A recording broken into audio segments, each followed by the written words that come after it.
Hello everyone, welcome to my channel. तो आज हम बात करेंगे टाइम टेबल का कि क्या टाइम टेबल होना चाहिए एक नीट एस्पिरेंट का। आपको कितने क्वेश्चंस डेली लगाना चाहिए,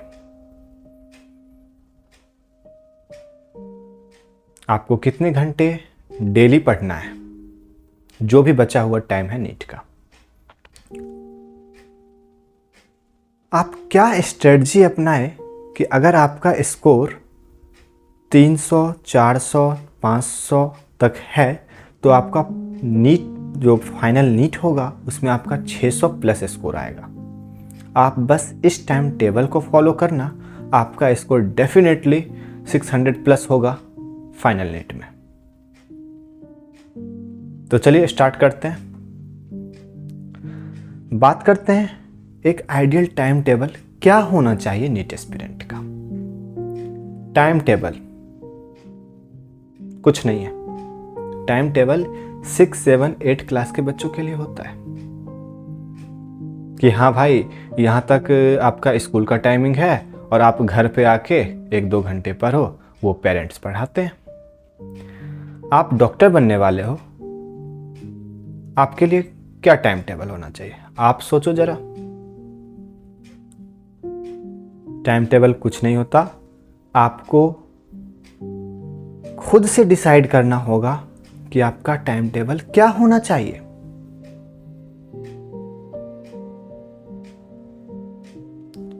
आपका बायोलॉजिकल साइकिल आपको पता होगा, आपके घर का माहौल आपको पता होगा।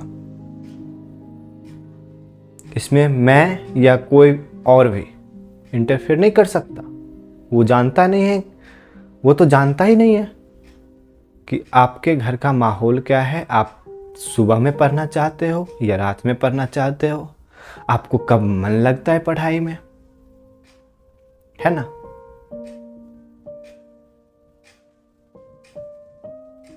तो मेरे तरफ से एक दिन में आपको जब भी टाइम मिले, जितने देर टाइम मिले, आपको पढ़ना है। मैं ये नहीं बोल रहा कि पूरे दिन में आप 15 घंटे पढ़ लो, 16 घंटे पढ़ लो, क्योंकि उतना कोई पढ़ भी नहीं सकता। एक दिन पढ़ ले, 2 दिन पढ़ ले, अरे बहुत से बहुत 3 दिन पढ़ ले, उसके बाद वो कंटिन्यूटी ब्रेक होना ही होना है। ठीक है, आपको खुद से डिसाइड करना होगा। आपको सुबह में भी पढ़ के देखना होगा, रात में भी पढ़ के देखना होगा। आप दोनों एक्सट्रीम पे आप पढ़ के देखो कि आपका कंसंट्रेशन कहाँ बनता है, किस टाइम में बनता है। आप उस टाइम टेबल को फॉलो करो। And in my opinion 8 our is sufficient. आप एक दिन में 8 घंटे पढ़ो, लेकिन ये 8 घंटे इतने फोकस होके पढ़ो कि ये 12 घंटे 13 घंटे के बराबर हो। आप मेरा बात समझ रहे हो। तो फाइनल कंक्लूजन ये है कि आपको एक दिन में 8 घंटे पढ़ने हैं।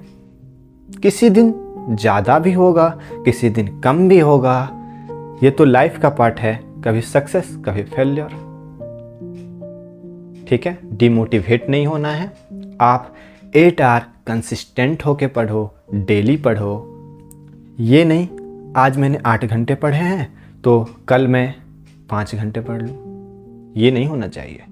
कंसिस्टेंट रहना है। जितना देर आप पढ़ो वो कंसिस्टेंटली मेंटेन करके चलो, उसको थोड़ा थोड़ा इंक्रीज करो। अगर आज आपका लेवल, मैं मान लेता हूँ ऐसे होना तो नहीं चाहिए, 4 घंटे का है, आप एक ही दिन ये मत सोचो कि हाँ मेरे को 8 घंटा पढ़ना है। नो, आप हाफ एन आवर इंक्रीज करो ना। कल से आप 4:30 पढ़ना स्टार्ट करो ना, डेफिनेटली ये ट्रिक आपको काम आएगा। तो टाइम टेबल आप समझ गए होंगे।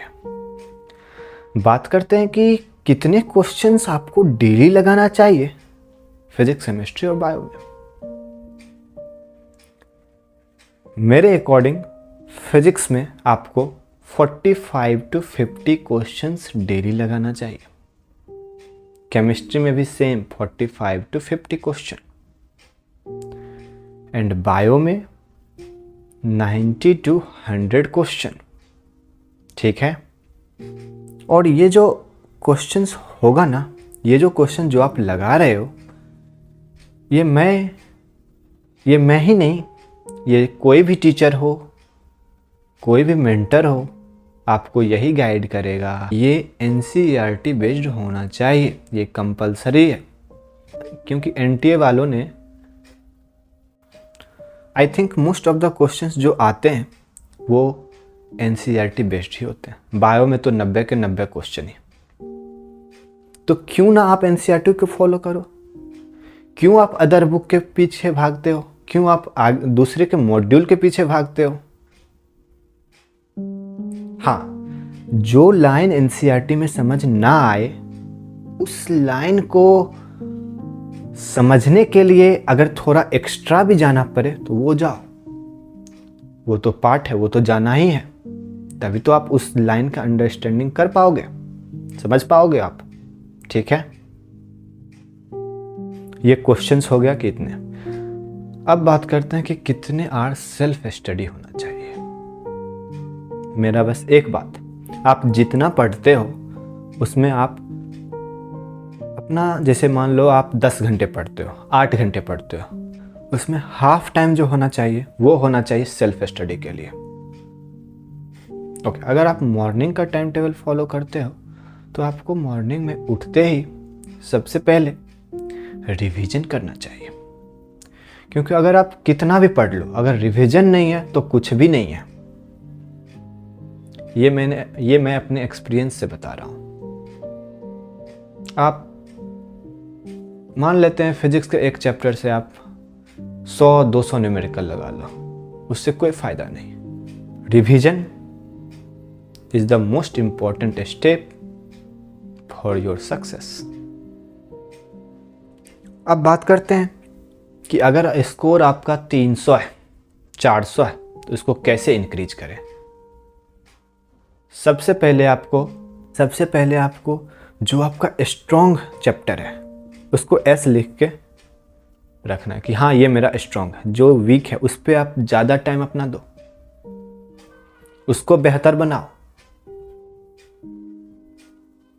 ठीक है, और भी मैं बातें बताऊंगा कि how to increase marks from 300 to 600 plus 650 plus. Wait for my next video. ये वीडियो थोड़ा लंबा हो रहा था, इसलिए मैंने जो मार्क्स इंक्रीज करने का बात है वो मैं अगले वीडियो में डिस्कस करूंगा। Okay, bye.